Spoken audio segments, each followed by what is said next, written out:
the second of the two videos on coordinate geometry, which will just cater for the last section, is where sometimes when we're looking to find the equation of a line, we're not given the center or we're not given the radius. So in those scenarios, we need to use a different branch of mathematics. And the main idea we're going to be using is the 3x3 simultaneous equation. So the simultaneous equations are the three unknowns that can appear in algebra, but they can also appear on paper 2 in coordinate geometry of a circle.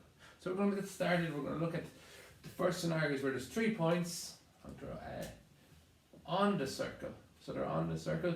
In that case, we would sub into our x squared plus y squared plus 2gx plus 2fy plus c equals 0. We sub in x equals 1, y equals 2. That would be 1 squared plus 2 squared plus 2g times 1 plus 2f times 2 plus c, which would summarize the 2gx will become 2g. 2 times f times 2 becomes 4f plus c.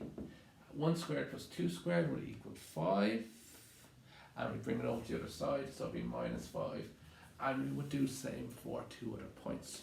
We'd also do, okay, and then you solve for g, you solve for f, you solve for c, and you sub them back in as you would do with the 3x3 equation.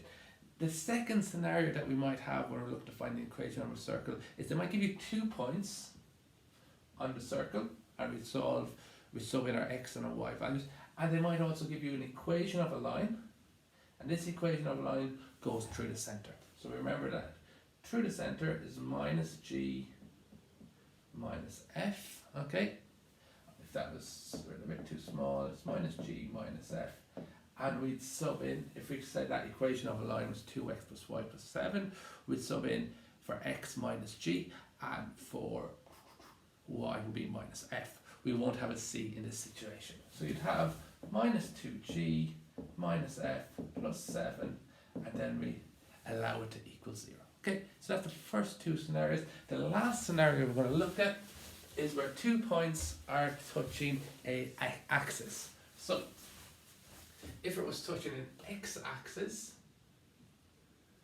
okay, x-axis, c will have to equal g squared. And if it's touching a y-axis, c will equal f squared. Same again, you will be given 2 points to sub in for x1 and y1. So that's the type of scenarios that you might be asked to find the equation of a circle when you're not given the center and the radius. So in summary of a circle as a whole, what you need to know is be pretty topped up on your line knowledge. So you might have to apply your knowledge of coordinate geometry to line both from junior cert and from the leaving cert.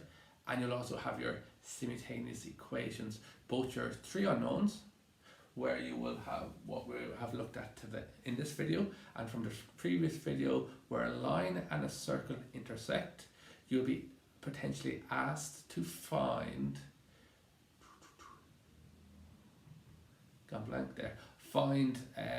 x and y using one linear, one non-linear equations. Okay.